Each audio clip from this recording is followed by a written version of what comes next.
Hi friends, welcome back to my channel. This is Inner Hill Tarot, and this is a video of a review, in-depth review, and my sharing about the feeling that I got from working with the Goddess Tarot for quite a little bit of a time.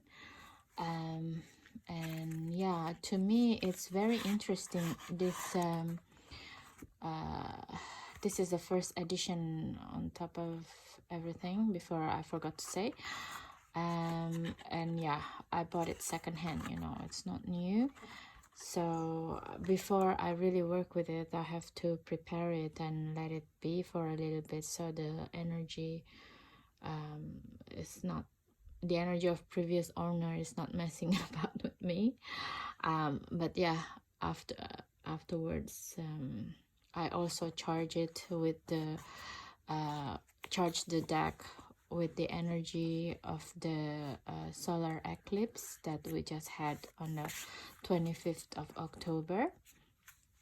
And yeah, it is very, after the charging of the energy, working with the deck, it's give me a very interesting vibe, especially the vibe of the crone, like having this deck, reading with this deck. You cannot, well, I don't know about you, but I can only say about me, but I can't do it every day, because it seems like the deck gives me the energy of a crone, and then it always gives me reading materials and things that I need to do in my shadow work. So it is, in a way, it's called the Goddess Tarot, but it's interestingly, first of all, the energy that I get, like I said again and again, it's the crone energy, and it's and I have a vibe of past life reading with this tarot deck. I don't know why, but maybe the way they, the creator, Kris Waldherr, sorry if I butcher your name, if I butcher the person name, but the creator make the minor arcana into association with the past life realities. For example, like the cups is associated with Venus, the staff, or the one in here, with Freya, the swords with Isis, and the pentacles with Lakshmi. And they are, I mean, I think if you want to use this deck, first of all, you have to understand this mythology. And for me, it's yeah, I'm associated with a lot of the characteristic that's depicted in the deck. Therefore, it's give me vibes of a past life reading. Yeah, that's how I feel about it. And the moment I started to work with this deck, the interesting that's happening is also it started to bring reality, or some reading materials that I've been wanting to read or have before I started to work with tarot even. For example, this book, Tantra. So I'm really interested in this book for 2 years, and I didn't buy it because to me it's quite expensive as a reading, as an exhibition catalog.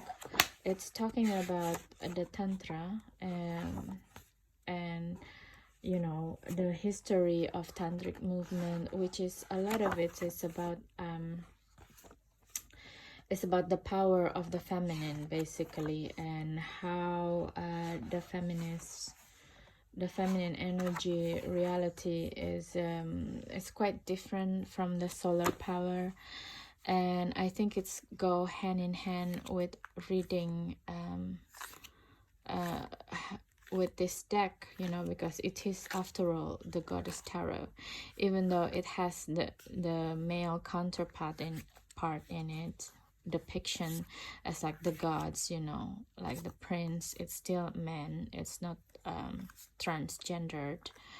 But yeah, the deck energy is very feminine, and it's and somehow a lot of readings have a significant connection with tantra, you know, with this book in particular. Yeah, the moment I start to work with this deck, this book has just come to my consciousness in one of my favorite way to purchase decks or books and online, and it's just came to the precipice of the things that you might interested, you know. The algorithm always send it, things like this to my email, and I just got an email where there's a book that of this book. There's a list of books, and one of it is this book that being sold in a discounted way, and it's new as well, you know. So I was so surprised, actually. I don't want to make it like a magical thinking, but I can't help it to say the significance of the energy of this deck, and get me to read again, or get me an opportunity to retap the initiation that I had before with the tantric chapter in my life, because I did actually also initiated in a like Vajra Yogini way way of being, for example, which is this lady here. But I haven't worked with this feminine energy of Vajrayogini for a while, actually. And in a way, working with this deck is really bringing me back to the ritual of this feminine energy. And because we're also approaching Samhain, which is actually a halfway between the time of the harvest and the winter solstice in the northern hemisphere of the world, it's in a way, it's kind of really calling me to go back to this inner energy of mine, and instead of like embracing just the yang energy, which is like go go go, do it, produce, but it's kind of like asking me to come back, you know, come back to this ritual, and not just ritual, but come back to the understanding of what is the feminine energy.